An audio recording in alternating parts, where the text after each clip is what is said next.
नमस्कार। ये आकाशवाणी है। अभी आप तादुयाजो से समाचार सुनेंगे।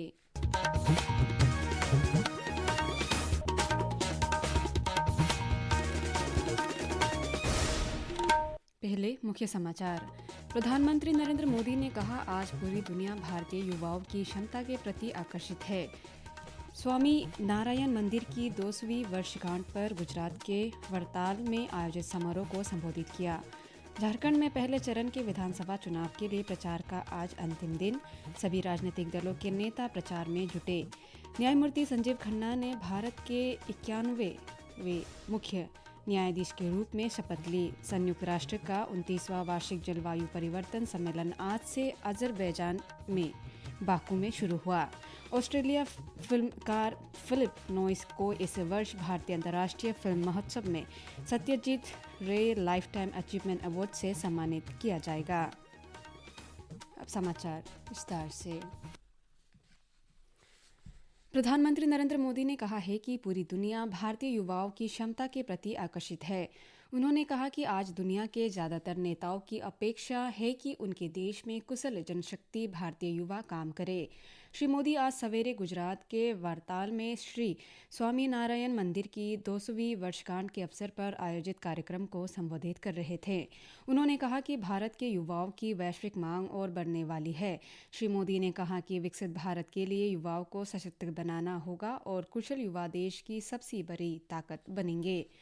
प्रधानमंत्री ने इस बात पर खुशी व्यक्त की कि सरकार ने इस अवसर पर 200 रुपये का चांदी का सिक्का और स्मारक डाक टिकट जारी किया है। उन्होंने कहा कि लोगों ने 200 साल पहले भगवान स्वामी नारायण द्वारा स्थापित वरताल धाम की आध्यात्मिक चेतना को जीवित रखा है। श्री मोदी ने कहा कि ये अवसर लोगों के लिए भारतीय संस्कृति के शाश्वत प्रभाव का प्रमाण है। प्रधानमंत्री ने देशवासियों से विकसित भारत के दृष्टिकोण को अपनाने और अगले 25 वर्षों में इसे हासिल करने में सक्रिय रूप से योगदान देने का आग्रह किया है। उन्होंने कुशल श्रमिकों की एक नई पीढ़ी विकसित करने के लिए सरकार के महत्वपूर्ण प्रयासों को रेखांकित किया। प्रधानमंत्री ने शिक्षा, कौशल विकास, नशामुक्ति और आधुनिकता के साथ आध्यात्मिकता के मिश्रण से नई पीढ़ी तैयार करने जैसे क्षेत्र में स्वामी नारायण पंथ के उल्लेखनीय योगदान की सराहना की। अपनी सरकार के मूल दर्शन विकास भी विरासत भी को दोहराते हुए उन्होंने कहा कि कोई भी देश अपनी विरासत को संरक्षित किए बिना प्रगति नहीं कर सकता। श्री मोदी ने भारत के लोगों और आध्यात्मिक नेताओं से देश की समृद्ध विरासत पर गर्व करने और ये सुनिश्चित करने का आह्वान किया कि इसे भावी पीढ़ियों तक पहुंचाया जाए। गुजरात के खेरा जिले में वरताल मंदिर के 200 वर्ष पूरे होने के उपलक्ष्य में आयोजित समारोह में भाग लेने के लिए देश भर से 1000 तीर्थ यात्री वहां पहुंचे। इस महोत्सव की शुरुआत इस महीने की 7 तारीख को पोथी यात्रा और कलश यात्रा के साथ हुई थी और ये 15 नवंबर तक चलेगा। झारखंड में विधानसभा चुनाव के पहले चरण के लिए प्रचार आज शाम समाप्त हो जाएगा।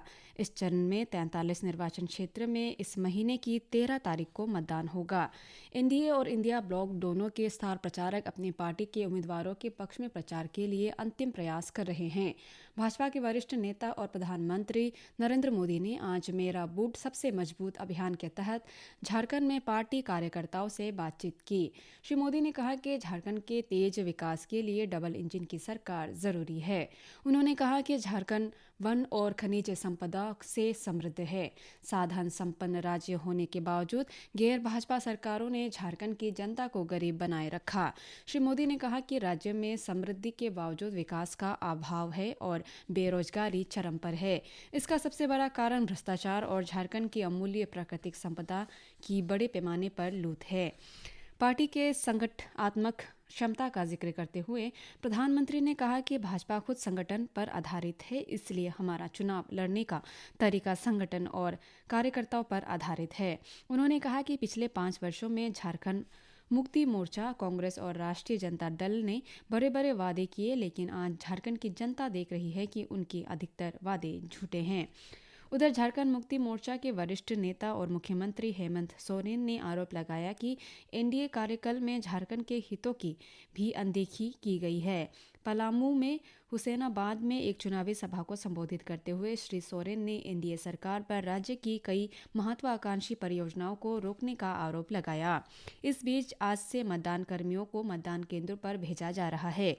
मुख्य चुनाव अधिकारी के रवि कुमार ने बताया कि संवेदनशील माने जाने वाले 5 जिलों पश्चिमी सिंहभूम, लातेहार, लोहारदगा, गरवा और गुमला के 225 मतदान केंद्रों पर मतदान कर्मी भेजे गए हैं। श्री कुमार ने बताया कि मतदान अधिकारियों के आने जाने के लिए भारतीय वायुसेना के हेलीकॉप्टरों को लगाया गया है। मुख्य चुनाव अधिकारी ने बताया कि अन्य मतदान कर्मियों को कल मतदान केंद्र पर भेजा जाएगा। इस चरण में 43 निर्वाचन क्षेत्र में बुधवार को मतदान होगा। न्यायमूर्ति संजीव खन्ना ने आज भारत के 91वें मुख्य न्यायाधीश के रूप में शपथ ग्रहण की। राष्ट्रपति द्रौपदी मुर्मू ने राष्ट्रपति भवन में एक समारोह में उन्हें मुख्य न्यायाधीश के रूप में शपथ दिलाई। न्यायमूर्ति संजीव खन्ना ने न्यायमूर्ति डीवाई चंद्रचूड़ का स्थान लिया है, जो कल सेवानिवृत्त हो गए। इस समारोह में उपराष्ट्रपति जगदीप धनखड़, प्रधानमंत्री नरेंद्र मोदी, कई केंद्रीय मंत्री और सर्वोच्च न्यायालय के न्यायाधीश सहित अन्य लोग शामिल हुए। अमेरिका के नवनिर्वाचित राष्ट्रपति डोनाल्ड ट्रंप और रूस के राष्ट्रपति व्लादिमीर पुतिन ने हाल में टेलीफोन पर बातचीत की। श्री ट्रंप ने रूसी राष्ट्रपति से यूक्रेन के साथ उसके संघर्ष को किसी भी तरह से बढ़ने से रोकने का आग्रह किया। उन्होंने तनाव कम करने और 2.5 साल से चल रहे इस संघर्ष को सुलझाने के लिए रूस के साथ बातचीत आगे बढ़ाने में रुचि दर्शाई।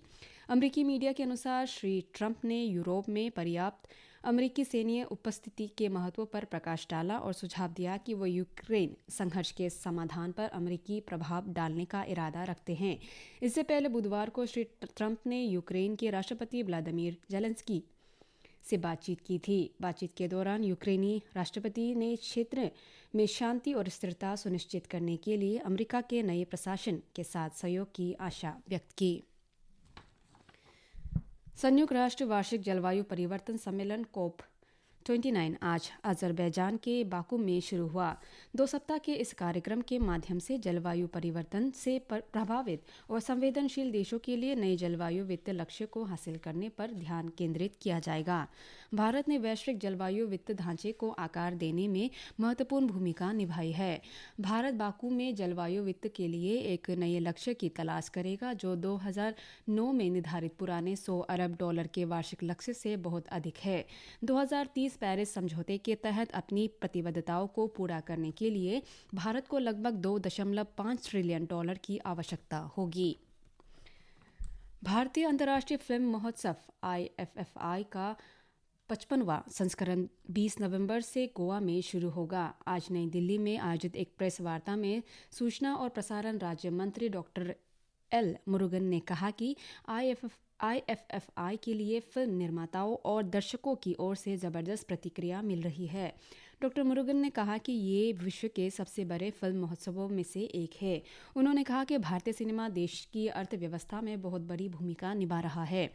सूचना और प्रसारण मंत्रालय के सचिव संजय जाजू ने कहा कि इस वर्ष का मुख्य ध्यान युवा फिल्म निर्माताओं पर है। उन्होंने बताया कि नई प्रतिभाओं को प्रोत्साहित करने के लिए एक नया पुरस्कार, सर्वश्रेष्ठ भारतीय नवोदित निर्देशक पुरस्कार भी शुरू किया गया है।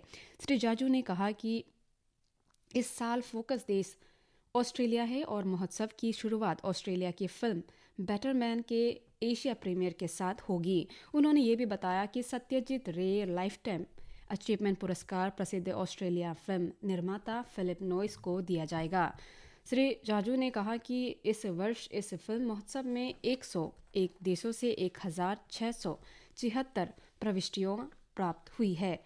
महोत्सव के लिए 81 देशों की 180 से अधिक अंतर्राष्ट्रीय फिल्मों का चयन किया गया है।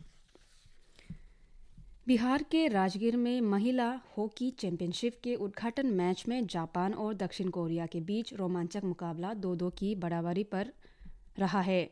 जापान की ओर से माहो उएनो और साकी तानाका से, जबकि कोरिया की तरफ से मियांग पार्क और यूजिन ली ने गोल किया। इस अंतर्राष्ट्रीय आयोजन में मेजबान भारत जापान, दक्षिण कोरिया, थाईलैंड, मलेशिया और चीन सहित 6 थीम में भाग ले रही है। मुख्यमंत्री नीतीश कुमार आज शाम इसका औपचारिक उद्घाटन करेंगे। के राजकीय नवनिर्मित अत्याधुनिक खेल परिसर में ये अंतर्राष्ट्रीय खेल आयोजन हो रहा है। 10 दिन के खेलों में फाइनल सहित 20 मैच होंगे। इसी के साथ ये समाचार बुलेटिन समाप्त हुआ। नमस्कार।